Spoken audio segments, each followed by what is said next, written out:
Mathieu. Émilie. Mais alors, qu'est-ce qu'on mange donc de bon cette semaine? Je me suis inspiré de vous une fois de plus. Ah, arrêtez, je suis votre muse. Complètement. La fameuse soupe orange.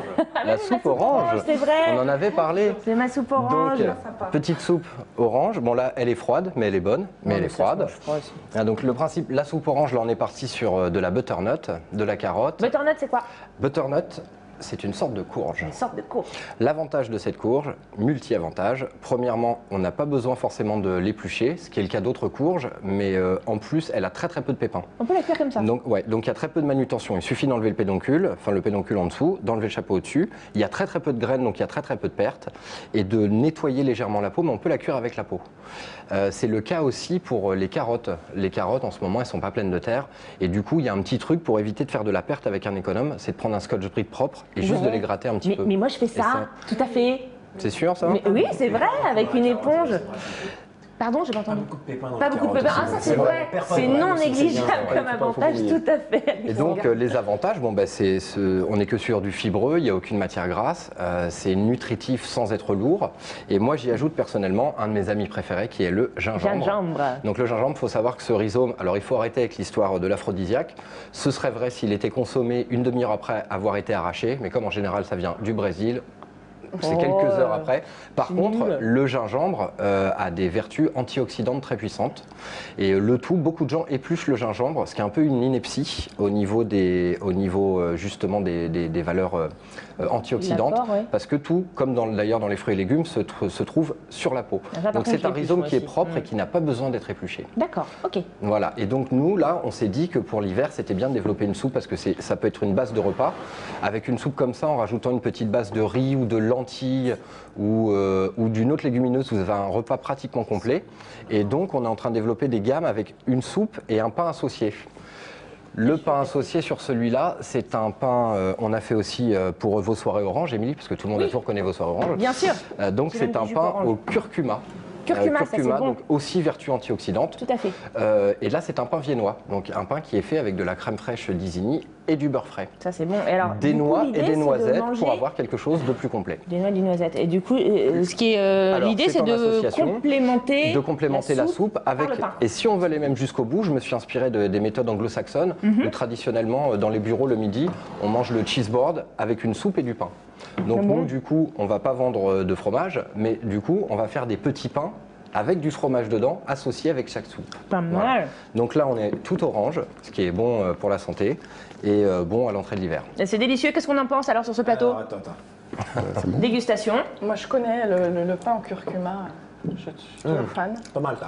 C'est pas mal, elle va très bien, c'est validé. Merci beaucoup Mathieu. On rappelle que donc, quand on dit on, c'est surtout Bakery & Co, l'endroit où vous travaillez, c'est avenue de Gramont, rendez-vous là-bas, vous pourrez donc déguster ces associations de soupe et pain, peut-être avec un petit peu de fromage. Et puis tout de suite, on continue à parler apport nutritionnel, n'est-ce pas, avec mon coach chez moi, Virginie Charot.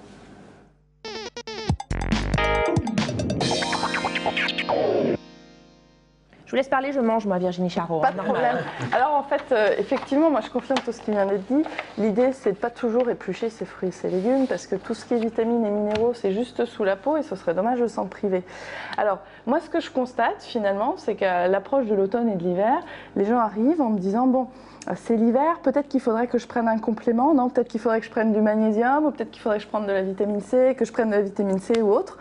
Et avant de compléter une alimentation, ce qui est pas mal, c'est d'avoir déjà une bonne alimentation. C'est ça. Alors, quand on regarde un petit peu les statistiques, il y a une étude nationale en ce moment qui est en train de se faire, d'ailleurs on n'en a jamais parlé, c'est Nutrinet, qui a commencé en 2011. On étudie un petit peu, on observe ce que les Français consomment. Donc ça va durer 5 ans. Et pour le moment, quand on observe sur un panel qui est quand même pas négligeable d'à peu près 80 000 personnes, il y a 13% des hommes et 28% des femmes qui complémentent plus de 3 fois par semaine avec un complément alimentaire. C'est énorme. Donc 1 jour sur 2, 1/5 de la population. C'est quand même énorme. Sachant que pour la moitié de ces gens-là, c'est de l'automédication.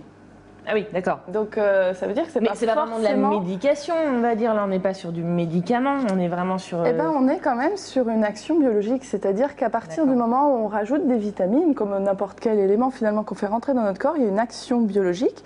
Et il y a des études aussi qui nous ont montré que consommer trop de certaines vitamines, ça favorisait certains cancers. Donc comme quoi, c'est pas forcément si intéressant. Ça. Oui, il ne faut pas faire n'importe quoi. Alors, mais en même temps, ce qu'il faut faire, c'est quand même essayer de trouver dans notre base alimentaire des choses sympas. Alors les petits trucs à retenir, déjà le truc de base, c'est de saison. Donc la butternut, les courges, etc., c'est super. Et être sur des couleurs. Et puis alors très souvent, on se focalise sur un aliment, sur des légendes. Par exemple, pour la vitamine C, on va se dire on va manger des oranges.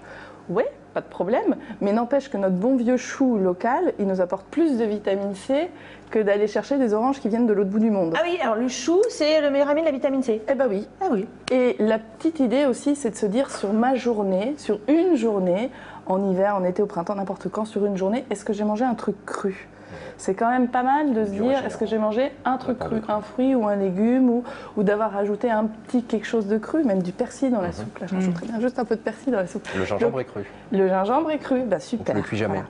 Donc c'est garder les couleurs, parce que là-dedans on a les antioxydants, les vitamines, et puis du cru, tous les jours, et de saison, s'il vous plaît, parce qu'il y a plein de plaisirs et de produits à découvrir. Comme on dit, soyez crudivores et locavores, c'est ça ? Oui, c'est un peu ça. Ça, voilà. c'est bien. Merci beaucoup, Virginie Charot. On retrouve tous vos conseils, bien entendu, sur votre site internet www.maigrirdemille.com.